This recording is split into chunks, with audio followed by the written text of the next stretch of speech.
maker. I mean, it's great. It's nice to see these guys doing well and whatever. But the true fun thing for me, I think, is more like the average guys or some good surfers, whatever, that aren't like necessarily having to win heats and travel around the world and make sure that board's going to work at their next stop or whatever. But the guys are like, hey, I'm just going to go have fun. I'm going to go surf good waves. I'm going on a good the surf trip I've been saving for 3 years. Yeah. Whatever that is, those guys, it's really satisfying when you talk to a customer and kind of nail down, like, you talk them through, like, hey, what are you looking for out of your board? Not like, what board do you know, I know you want this 6.0, this wide, but like, what do you want your board to do? What are you going to be doing? And then if you can like kind of figure out what to make that person, give them a board, and then you get this feedback where you're going like, oh, I just love that board, that was insane, I had a great trip, or like, I've been surfing every day, whatever it is. That to me is really a great feeling. Yeah. And you bring up a good point. The shaping for the pros, and the pros not having the free time to really gamble and take risk unless you've already got 10 world titles and you're just like, you know, stretching your career for an extra 20 years. But you know, it used to be that when you guys were on tour, it was a little bit more of a trickle-down effect, that the pros were the guys doing the experimenting. Now it seems like the innovation is coming from outside and underneath these guys. I mean, it took, I would argue it took Kelly a long time to change his boards. You know, it wasn't until 2008 really. And you know, the surfboard renaissance had been going for a good decade more. So it's interesting that you say that, because a lot of the innovation is happening not necessarily on the tour. And then the same thing too, also, I think what Pat said is that the boards have really, like, in Hawaii especially, you notice like the lengths have been shrunken down, especially like guys riding pipeline. Like, guys are riding boards that like 6.6s where they would have been riding 7.6s 5 or 6 years ago, and just crazy stuff. What does John ride at 8-foot pipe? A 6.6, 6.4. Yeah. Like, if it's not, basically anything, even second reef pipe, he'll be 6.8 is his biggest board he'll ever ride. That's amazing. It's just crazy, you know. Yeah, exactly. He's 6'1".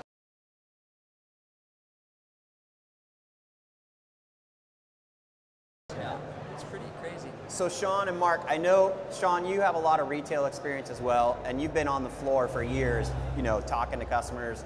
And Mark, the one thing that I always ask people, again, what is your advice to somebody who's just learning how to surf and the type of board they should go buy, and you know, their choices now? It's like, hey, what are you learning on? What advice do you give those people when they're walking through the door? What is the best advice we can give them? And how many more choices do they have today? Are they confused? I mean, when you could go into Costco and buy a Doyle, or go over here or go buy some little short one, the entry-level surfer.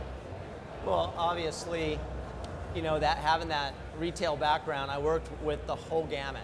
Anywhere from really experienced surfers that have surfed their whole life to people that just begin. And I usually take a customer through and go, hey, stability, then sacrifice stability for maneuverability. You know, plain and simple. You know, make something easy to begin with. You know, and I think that everybody at this table, especially if you're trying to make money, especially to the customer, is identifying who your customer is, and that they understand you and you understand them. What kind of product do you want to get them so that they're successful and they come back for more? So, you know, I know with my own business, you know, part was selfish because I'm just a junkie about boards and I love design, and I've ridden a number of your boards, the people here at this table as well, just to understand your trip or their trip. And you know, and I know when I worked on the floor, that was my passion, is to ride everything I possibly could to have a good understanding of what everything did, how it worked, and then what the customer was looking for, and give it to them that way by experience. How much grilling of their own, you know, you have to assess what their talent level is. You've never seen somebody surf before. Sometimes they walk in the door, they'll give you like their interpretation of how they surf and how they want to surf. And there's the fashion victims versus the people who truly want the function. How do you know, that's all part of the... The easy way is to go backwards before you go forwards. Right. You say, what have you ridden, what have you had success on, and why do you ride what you ride? And then where are you riding it? And that has a lot to do with what you're going to choose, you know, whether it's for a beach break, for, you know, kind of a burgery wave, and or, you know, a hole or a niche in their quiver. I think from our point of view, we now have the volume of every board in our range, and volume is really playing a lot into like the consumer's mind now. So how much do I weigh, and how relative that. So on our website you can look at the volume of every board, you work out what board or volume you need, and then you can specifically look at every different board in the range. And we get more and more questions on that. I know that Rusty, Firewire, nearly every brand is doing that now. They've got volume calculators on their website. There's a really cool guy called Whitney Gould here. Are you measuring it cubic volume, like cubic inches volume? It comes straight off the shaping machine. Okay. So it's cubic volume. So if you put that board in water, it would how much literage that would displace. Yeah. And that's really cool because it's even for everyone. And then you basically rate that person as far as, you know, beginner to advanced. You have a percentage that you take off, and then that's your number.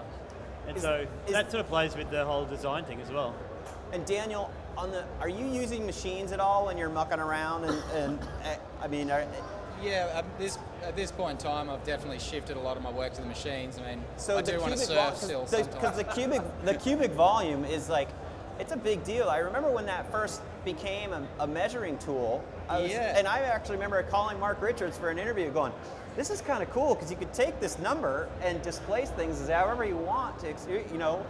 Are shapers using that enough? Are you leveraging that number enough? I think it's a really good standard for just about any surfer to know what their ideal literage or volume is for their board, and then you can kind of customize just off that number and then shape whatever kind of design you want. I've actually was pretty slow to get onto the literage thing because I was hand shaping for so long. I was like, what do you want to know that for? You know, like whatever. It seems like it would be a number that if you stuck it somewhere on the bottom of the board, that a consumer would actually kind of love to have. Like, hey, this is my cubic volume number. I've noticed that with my boards in particular. I thought, and the general consensus is my boards are low volume or lower volume than the equivalent shortboard, but I'm finding out that the scaling is much smaller. The numbers suggest it would be significantly less, but then the volume calculation spits out, and it's almost identical to, you know, for example, I ride a 5.2 17.5 now, which 5 years ago would just seem ludicrous. Like, you know, in fact, my first board my dad ever did me when I was 5 was a 5.2 17, you know, so I'm almost riding the same numbers as I did when I was a flea bag, you know. So, you know, but now I'm finding like it's got like 25 litres, which is the same as like a 5.11 18 2.25, you know, so I'm like, wow, I'm riding the same litre of foam, but I've just kind of chopped off the ends and I'm just riding this little piece in the middle. So, I mean, that's good information for me and for my customers, in my example, that it's a good standard to have, I guess. It's easy for the industry to I think that's something you guys should all push. Use that number more often, put it on the bottom of your boards. I've started writing it on there because people are like, oh, I can't ride that, you know, and then I'm like, well, it's this volume, and they're like, oh, I can ride that. It's amazing how just that number just changes people's perception. Well, and that's the funny thing, and Matt, you know, the numbers we always get hung up on traditionally are length and width, right? And it's pretty interesting to me that those two numbers, especially if you're only talking center width, it's like, to me, tail width, and I'll be interested to get your guys' opinion, but tail width to me seems way more important on a performance shortboard than the center width. And the length, we've all seen how varied it can get now. So it seems like the measuring sticks that we've been using for a long time are a bit outdated. And perhaps we're due for some new ones. Would that help your cause? I mean, what's your thought? I think the volume thing is actually a really good thing that's been happening because the way that the different shapes that I'm making now are like they're wider and thinner.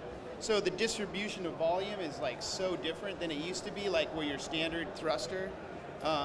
You know, basically, like I see it more relevant in the shortboards and the thrusters because they can get it dialed in almost to like exact liter.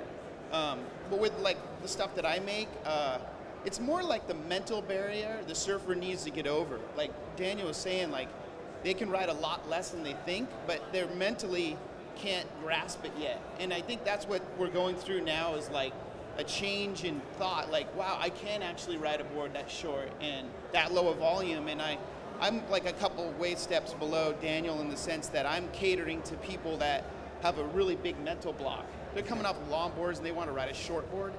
That's like a really difficult thing to grasp, and they don't even like the volume thing's not even on their radar. Right. And it's like, so we have to educate the people the customers and stuff, if they're going to make an abrupt change, you need to like start looking at these numbers, because they're all over the place.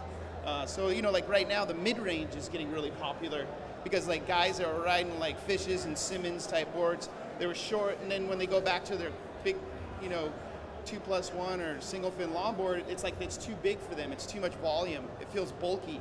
So now like the mid-range is coming on.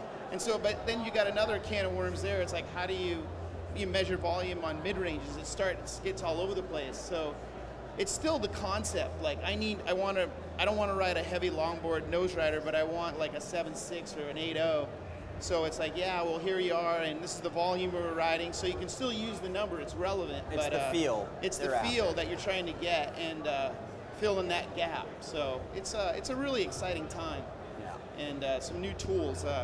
Unfortunately, like you said, Daniel said, it's hard to measure volume unless you're doing it on a machine. Yeah, the CAD programs do liters real easy, but hand shaping it's pretty difficult. So PT. Let's talk about thickness, because that's an interesting. I mean, the boards have obviously gone shorter. One of the things that I always laugh at when I look at, especially the grommet boards these days, like you could eat the thing. It looks like I've eaten cookies bigger than that, right? But now you look at guys like Kelly and that who are really going short, and they're not going that much thicker. But you're seeing some of the sort of retro designs or updated retro designs with a little bit beefier rail. Have you played with any of that? And is thickness sort of a forgotten art? Because it seems like, boards went 15 years ago to their skeletal extreme, and we've obviously been coming back ever since. Well, you got to be realistic. Yeah. that as you get a little older, you get a little gravity sets in, and you get a little chunkier. Yeah. But I think one of the things that helps that is technologies. Besides some of the technologies that we're using, some of the foams and some of the glassing techniques and some of the concave stuff can make adjustments for that. You can, that board that I'm riding, the joint effort, you get worried about it, that the board feels too boaty, like as you start to add that width and with these new technologies and that, it eliminates that feel. That 6.6, while it's the most wide board I've ridden for a short board ever, the board doesn't feel boaty because it's an epoxy construction, and in the bottom it's got these deep channels that took a bunch of foam out. Yet as soon as I catch the wave, because it's got a little beef under the gut to get me into the wave, I stand up and it doesn't feel 6.6, it feels like 6.2, 6.3. So you got to be realistic that adding a little volume, especially as you get older, is just a factor of life. Yeah.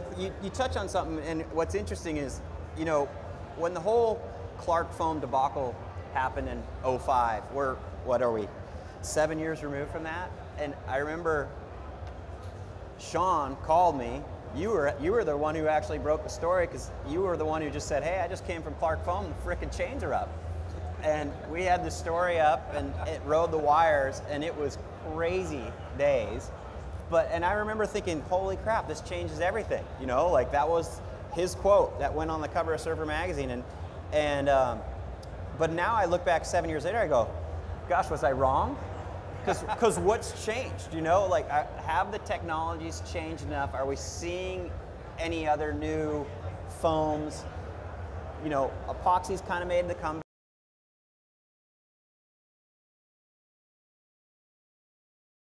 Are we staying put?